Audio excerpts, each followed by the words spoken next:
medyo panibagong video na naman pala to.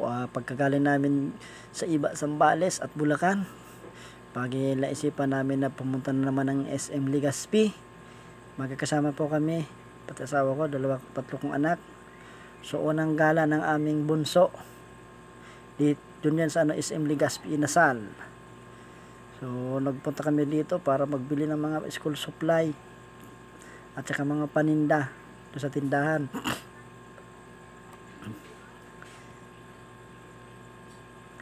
Yan, sobrang likot niya. Gusto niya na kumain. Matagal pa kasi dumating yung order. So, bale, kwento-kwentuhan muna kami kung anong sitwasyon.